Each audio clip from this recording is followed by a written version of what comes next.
All right, folks. So thank you. We are a little behind schedule, but we really enjoy these discussions and conversations that are taking place. So we may run into our lunchtime a little bit.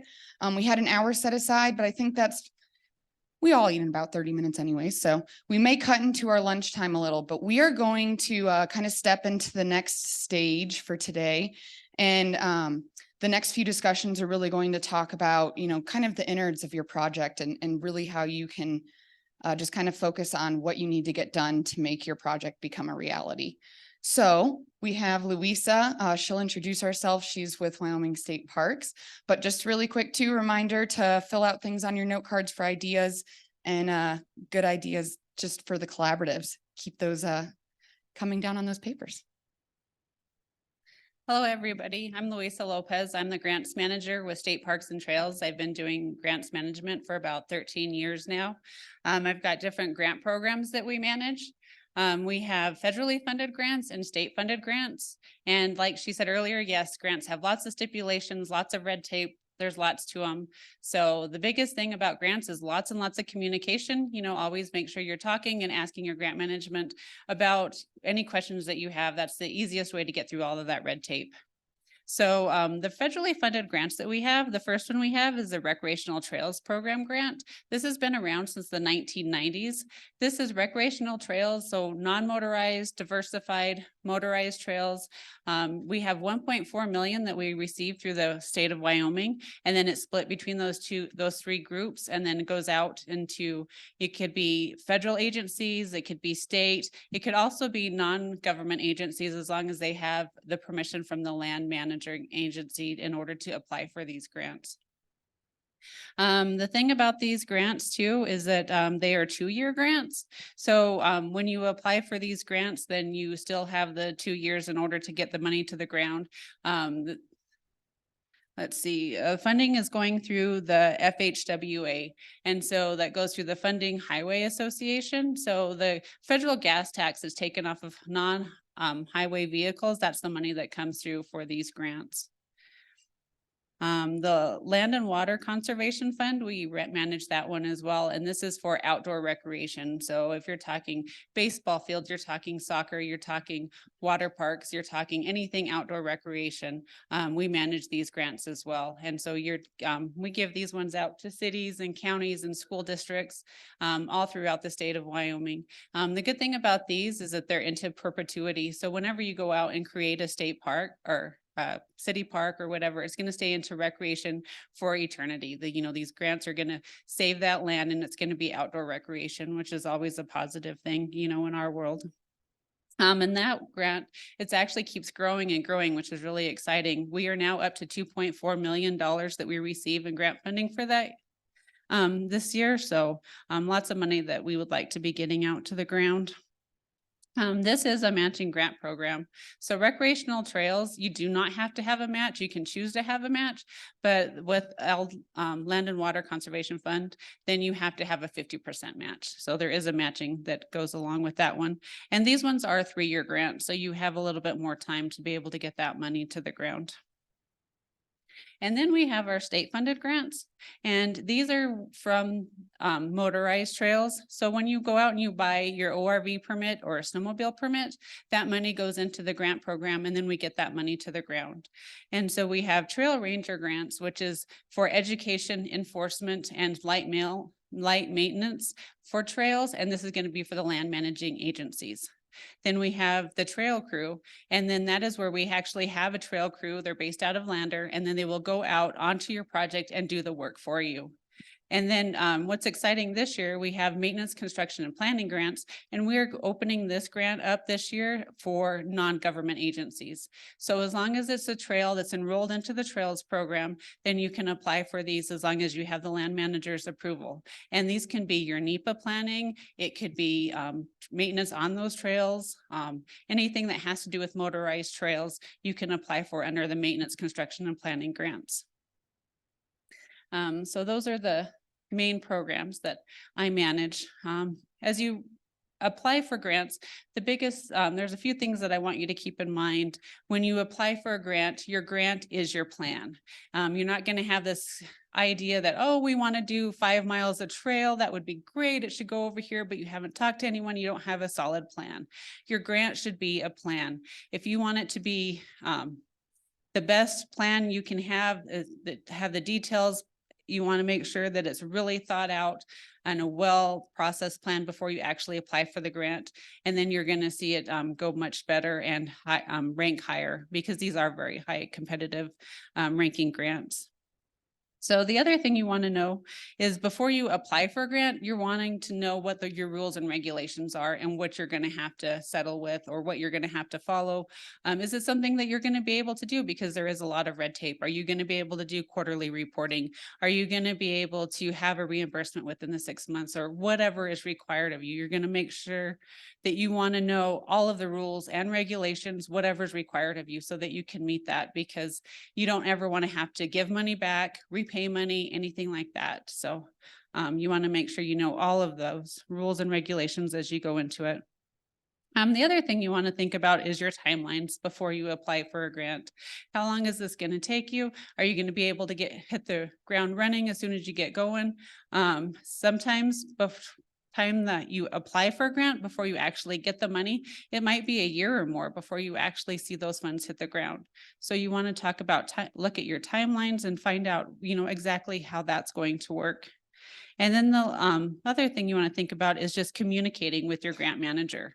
Make sure you're communicating all the way through the process. Make sure you know what's required of you, what they want from you. And then if you see something that's going to be a problem, talk about it right away, because it'll be better to be a bump in the road than let them know after it's happened and then it completely ruins your grant, and that's never a good thing. So that's kind of a basis of all of the grants. Is there any questions about any of the grants? Yes.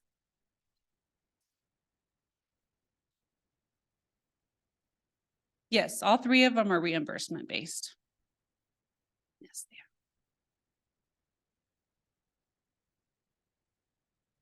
Yes.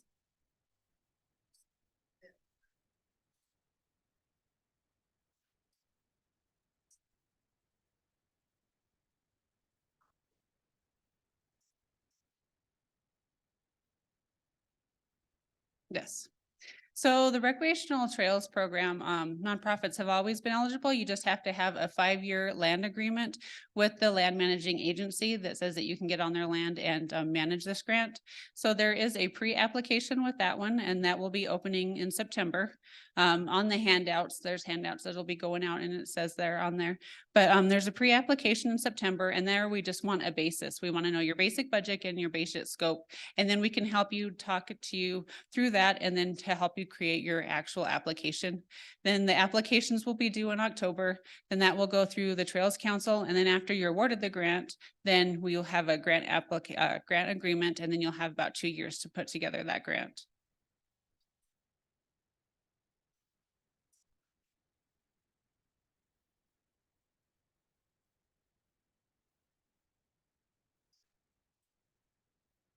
The land is usually mostly like on Forest Service, BLM. It needs to be open to the public.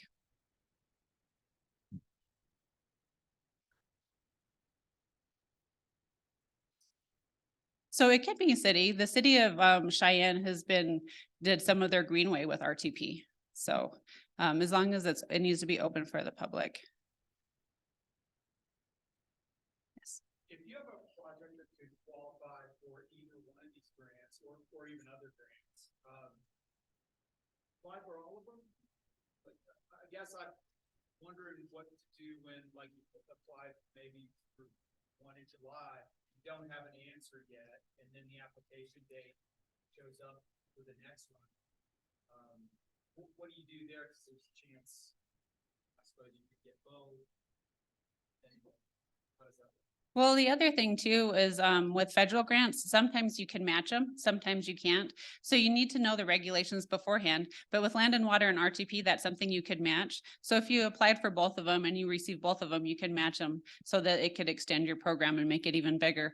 But the thing that I would suggest in there is just, again, talk to whoever's managing that grant program and ask them and talk them through your project. What is your project? What is it going to be geared for? And they could also help you with to see which one might be a better fit for your agency, for the trail, for the project, whatever, just you want to talk through all of those to find out what's the best project.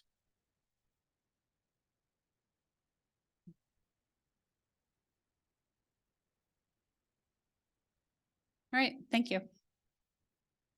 Thank you. Make sure I don't trip you. All right, and thank you, Louisa. If you have any questions, please use that handout if you need one, because there are only a few copies. Celia has a few extras, but also we can copy the page and send it out to folks that don't get it if they don't have another copy. So now we will introduce Helen Wilson, who is a member of the Wind River Outdoor Recreation Collaborative, and she's going to talk about balancing between conservation, tourism, and outdoor recreation. It works. That's always a good thing when you're about to do a presentation. You want this? All right. So I am with the Wind River Visitors Council, which is the lodging tax board for Fremont County and the Wind River Indian Reservation. Our mission is to stimulate tourism by increasing awareness of and encouraging visitation to the unique destinations, activities, and events in Wind River country. And that's the part of the state that Wind River country is. So it is Fremont County and the Wind River Indian Reservation. We have a very large and unique area. And we have 3 trademarks. And what we discovered with COVID is that people, as all of us know, people discovered outdoor recreation and they're flocking to parts of the world that have very abundant outdoor recreation. And our 3 trademarks go beyond Yellowstone. Room to breathe. And room to roam. And room to breathe and room to roam, we really did play off of those with COVID. We used them for our marketing campaigns. Come here, find the room to breathe, find the room to roam. We found that we increased our outdoor recreation and our visitation by over 30%, and it has stayed that high. And so the challenge that we have is, how do we handle all the people that are coming in? Do we want to keep promoting? Do we want to slow down the promotion? Are we ready for this? And these are some of the challenges that the Wind River Visitors Council has faced in the past couple of years.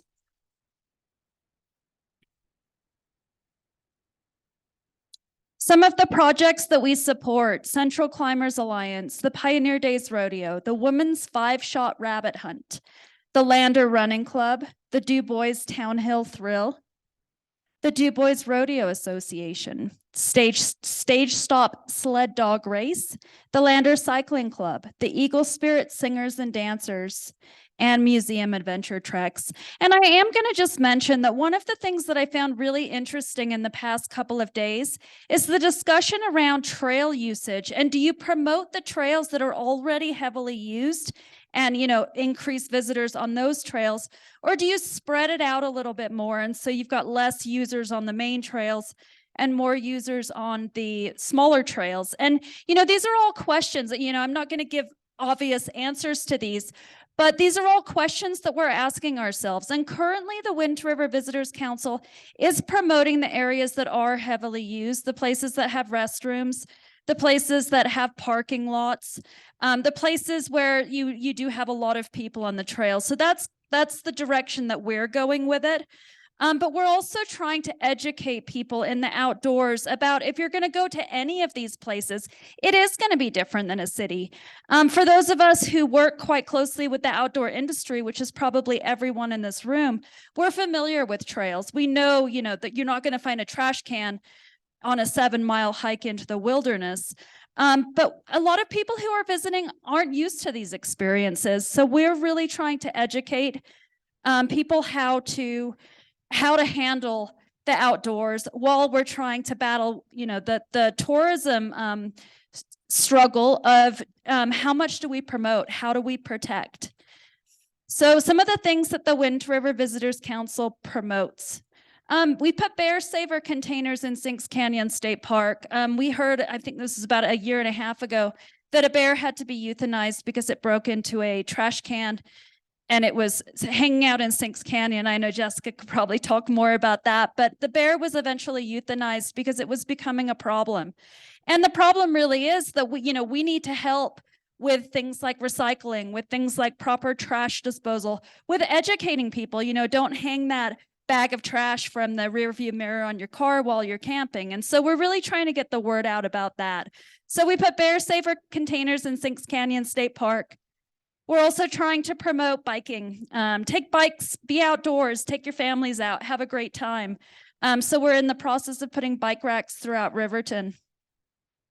We also went through last year the process of getting Lander and South Pass City recognized as a gateway community for the Continental Divide Trail. We, and I'm just going to be fully transparent about this, we tried to get 2 communities designated, Lander and South Pass City and Du Bois turned it down. And the reason for that was because they are feeling that there's a lot of tourists anyway, and they're not sure that they want to promote. And people are obviously going to use the Continental Divide Trail anyway. But there is an issue now of, locals are saying it's taking us 3 hours to get into our favorite restaurant on a Sunday evening. And so these are things that we have to navigate. And, once again, I'm not going to just give a flat answer. I don't think any of us have that answer. But these are things we're looking at for the coming years.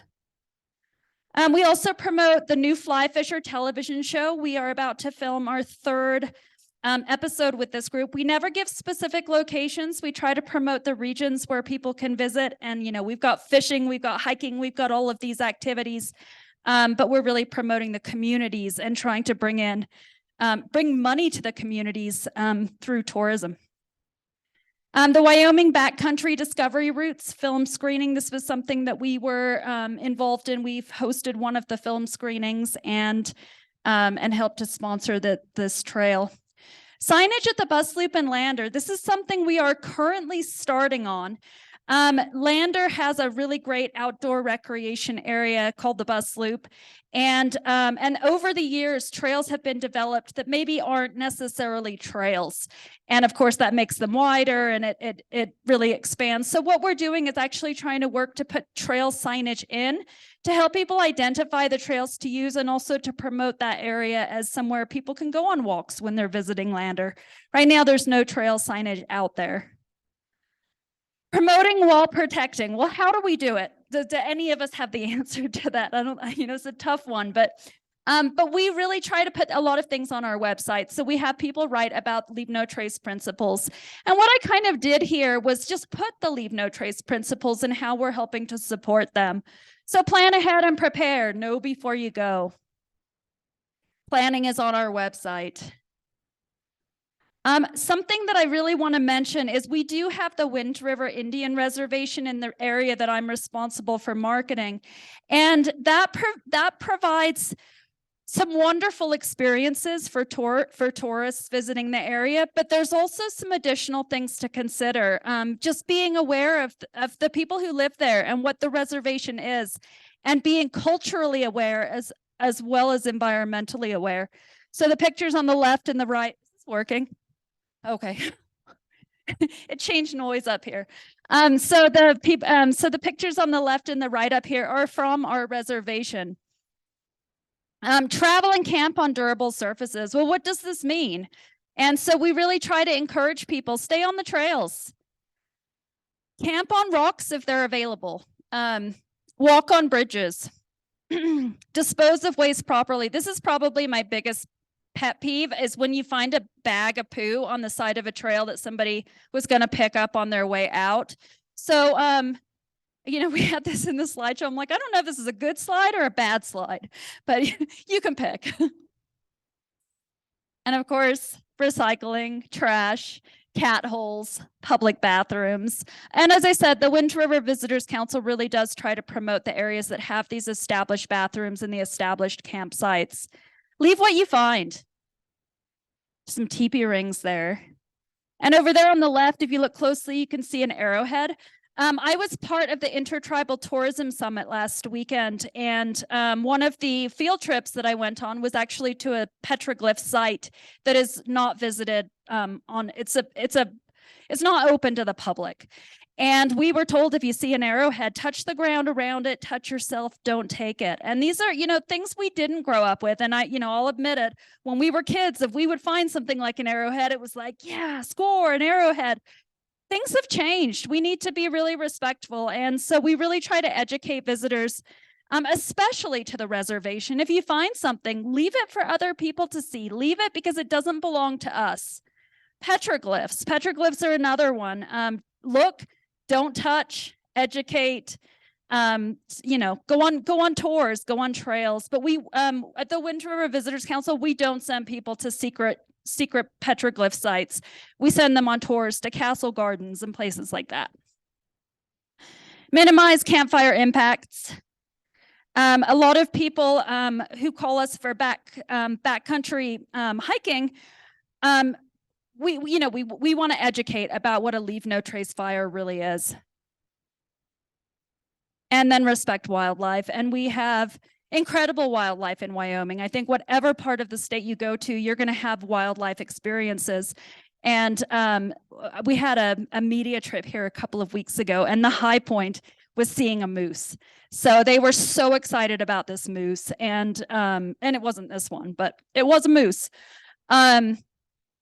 Respect wildlife, more wildlife there. I heard the bears are out on Toketee, by the way. I just heard that. Be considerate of other visitors. Use those trails, walk your dogs on leashes.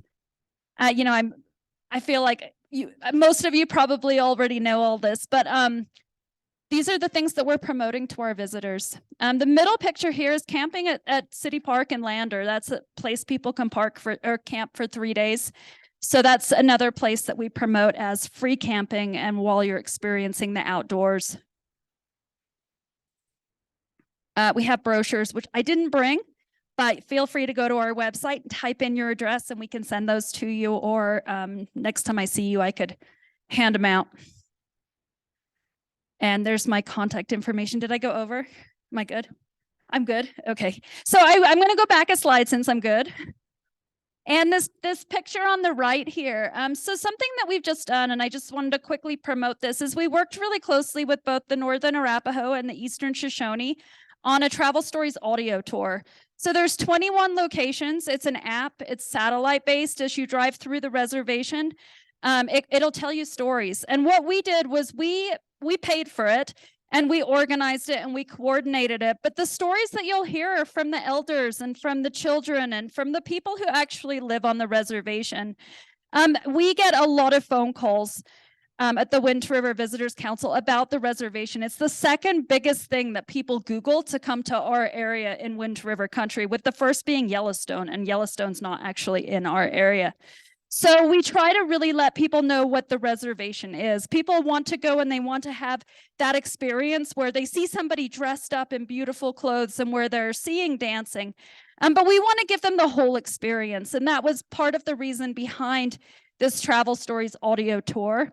It's free, it educates, it provides information for tourists. It takes people to natural sites where they can experience outdoor recreation, but also some very, so in-town sites, as well as Sacagawea's gravesite and Chief Washaki's gravesite and lots of other locations. So next time you're driving through the reservation, check out the Travel Stories audio tour. Once again, here's my contact information. Oh. Oops. Okay, there's my contact information. If you have questions or partnerships or anything like that, please feel free to reach out. And does anyone have any questions? Yes.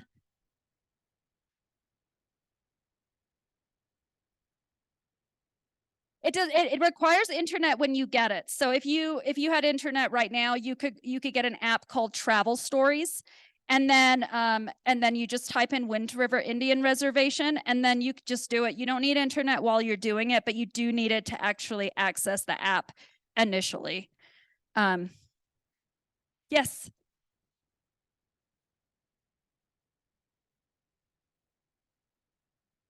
To build one or to do it? To build one. So we did ours in 2 sections. We did the Eastern Shoshone part before COVID, and then the Northern Arapaho part after. And ours is kind of a double tour, but it's about $10,000 for a single tour of 10 locations. And we have 21 locations there's just too many great spots. So we have a double tour. So 10,000 for about 10 locations, and travel stories with a Y. Story is actually the woman's name, which is why it's Travel Stories. Other questions? Excellent. Thank you, everybody.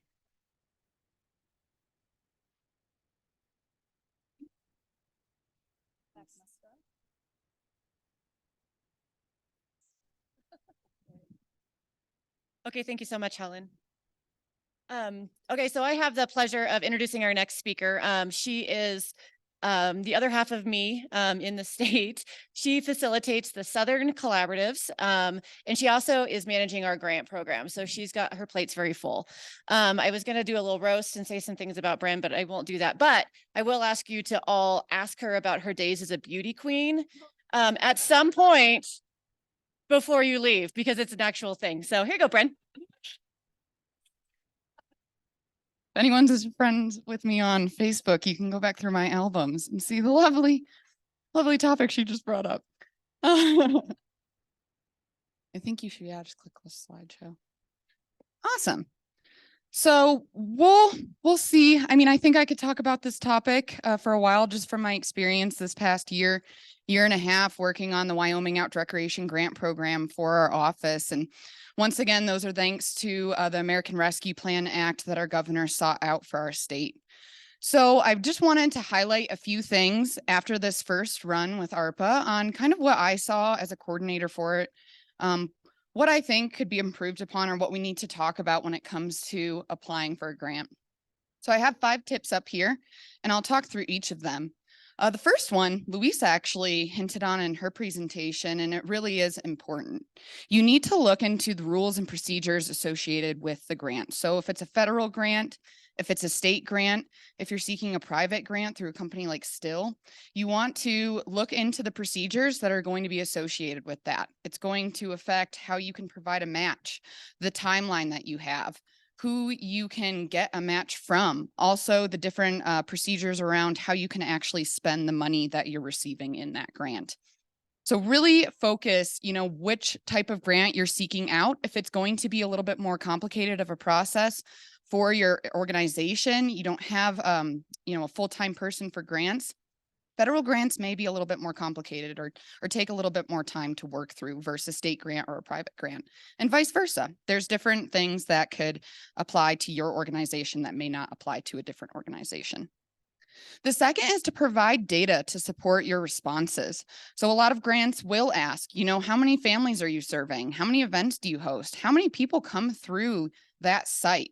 Make sure that you are having a trail count out there, or an employee that can make sure they're counting how many folks attend your event. Even if it's just a 2-hour event, that is showing the worth of your organization, your project, or your goal, showing your objectives that you have.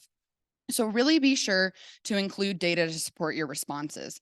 Trail counters, if you have any informational statistics on economics, who is attending your events, be sure to include that data and try to include it in a really easily readable form as well. The third is to work with partners. And I think this has been a given throughout this conference. We've seen that collaboration can really help to get a project done. And I think that really applies to when you're looking at a grant program as well.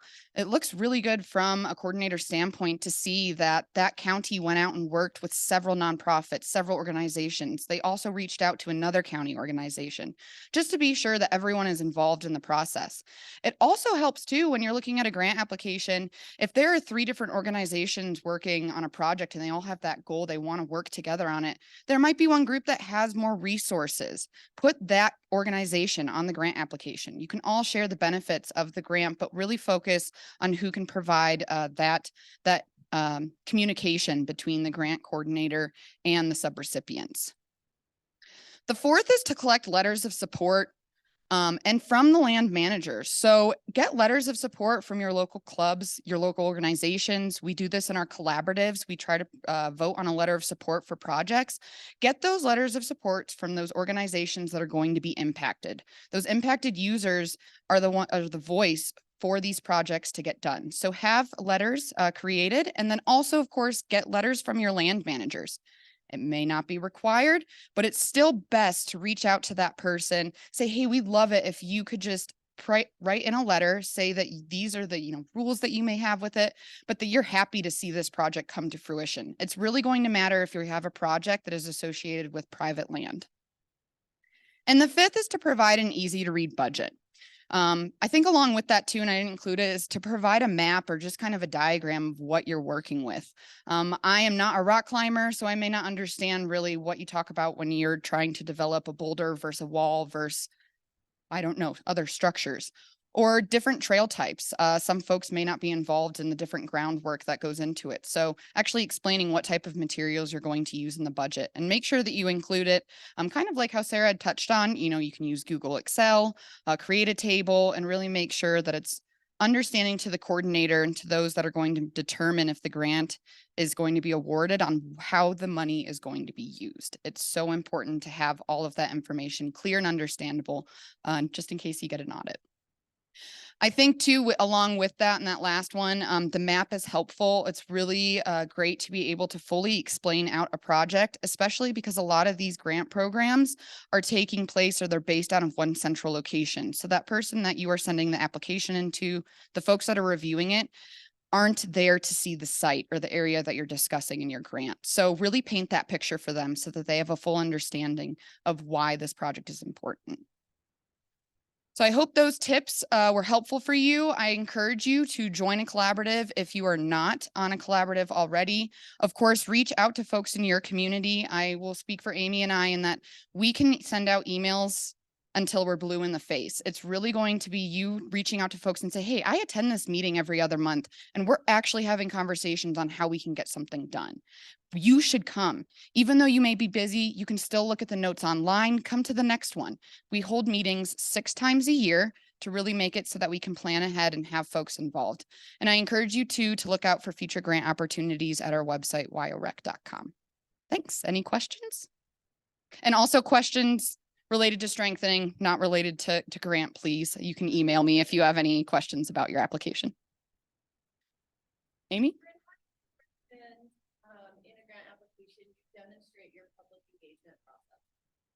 I think that would be helpful to include. I know some folks have included kind of a presentation, just documenting, here is what we did to include public engagement. Here is what was a result of that. Photos, I don't necessarily think you should include a photo, but maybe include some context. There were so many people that came to this public meeting. Here are the outcomes. Here's what was talked about. And then just include that in as an attachment if you're able to. Any other questions? Sarah?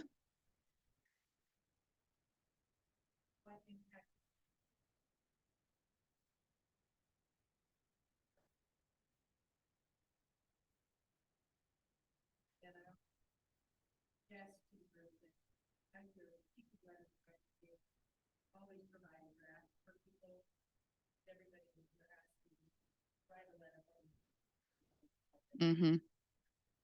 Really good advice. Yes, it is very important. If your organization or if you're with a county and you have a plan, whether it's outdoor recreation, a management plan, a land use plan, it's really important to include that because it can show to the coordinators, to the folks that are determining where these funding is allocated. It will show them that this has been discussed. There has been a public process on it, and there already is support and discussion, kind of like the shovel has already been dug into the ground for that project. Any other questions?